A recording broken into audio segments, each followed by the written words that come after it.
So I was watching the movie Last Holiday yesterday, and the Lord gave me a revelation through this movie, and I love when he does that because I love movies, and when the Lord speaks to me through like visualization, I love it because that's how I understand things. So, spoiler alert, if you never watched the movie and you want to watch it, go watch it and come back to this video, but I'm going to spoil it. So basically this movie is about a woman, and she is just a minimum wage worker. She works at like this, I forgot what store it was, but it's kind of like a Sears, Macy's type of store. And she kind of limits herself. She has this book of like goals and dreams and everything that she wants to do in life and have in life. Like, for example, her favorite chef is in this book. She puts her recipes in this book.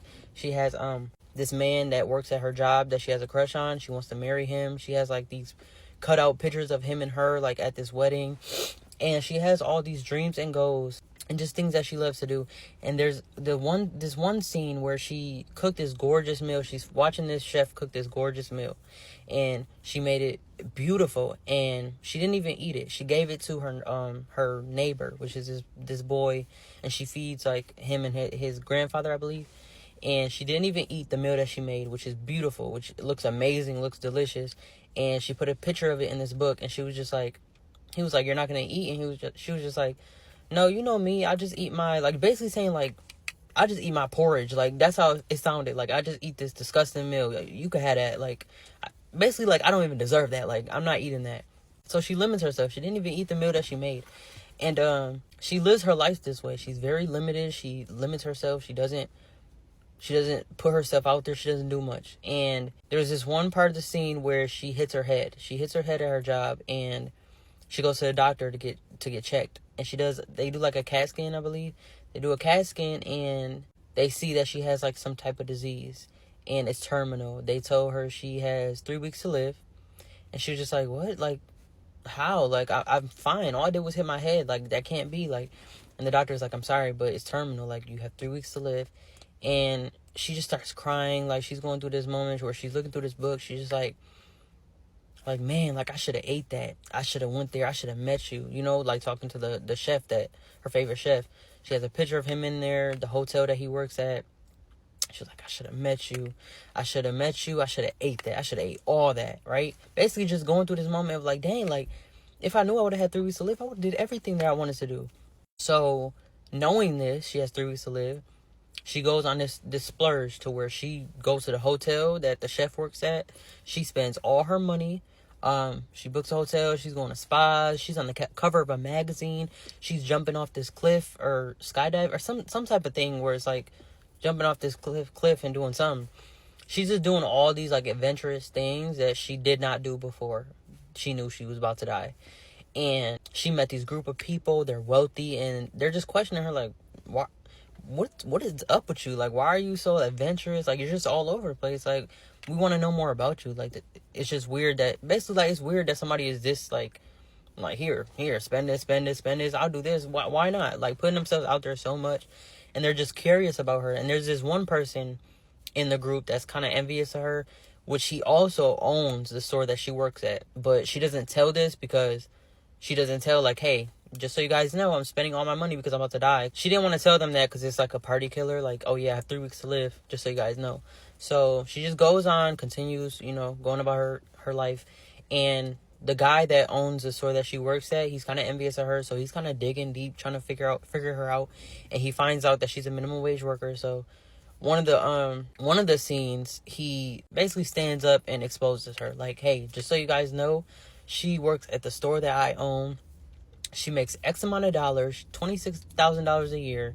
Basically, like, she's nobody. Like, she doesn't do anything. She's a nobody." So there you have it. And she stands up and she's basically like, "Yeah, I didn't want to tell you guys that because, yes, it's a party killer. I have 3 weeks to live. So I'm going to spend as much money as I can." And she said a specific line. I'm about to look at my notes because I wrote it down. I didn't write down exactly what she said, but she basically said, like, "I guess I was afraid to put myself out there.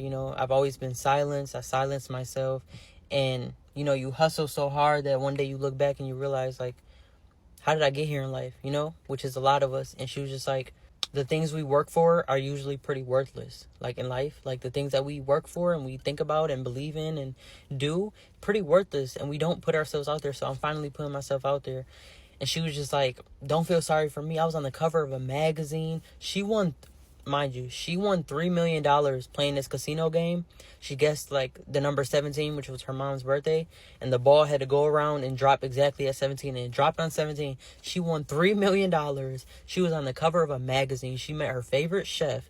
She's with this group of amazing people, except for this guy that, is, envious of her. But she met this group of wealthy, amazing people. She did everything that she wanted to do. And the Lord gave me the revelation of, like, why don't we live like that? Like, if the Lord told you you only have 3 weeks to live, how would you live differently? What would you do? Would you start actually living like the Lord is on your side? Would you actually start living like he's your provider? Would you actually start living righteously and start speaking the gospel and start actually believing in him and trusting him and moving by faith? Like, how would you live if he told you only have 3 weeks to live? A lot of us don't live like that. We live with pity minds, and we live as if the Lord owes us something. We live as if we struggle so hard that we just give up. Like, I don't really care what happens to me. I don't care what's gonna happen next. I don't care. I'm depressed. I'm struggling. That's it. I'm done. Like, we're just at a crossroads to where we're just fed up with life, and you'll be surprised how much blessings are on the other side of you just being grateful, of you just living as if the Lord is your provider, you living as if the Lord is on your side and he wants these good things for you. Because she started living like that, and that's when the blessings came. That's when the blessings came. It wasn't like she went and, invested in something and then, got money out of it. No, she just randomly played a casino game and got $3 million. She randomly just started spending her money and met these amazing people, met her favorite chef. Like, all these blessings started coming her way. And at the end of the movie, the man that she wanted to marry, she put a picture of them in this book of the man that she wanted to marry. He came at the end of the movie to pursue her. Was like, I'm in love with you. Like, I love you. I had to tell you this. He came at the end of the movie. All these blessings, the marriage, the money, the love, the opportunities, everything came her way when she started living as if she had it. She started living gracefully, like, with no care, with little to no worry, no fear, no nothing. She lived completely in peace, and that's when everything came to her. So I don't know who needs to hear that, but start living as if the Lord is on your side. Start living as if the things are already here. Right? Stop asking for the blessings and just be grateful for where you are, and you'll see how much start coming in. You'll start to see opportunities and doors start opening once you live in complete bliss, in complete peace.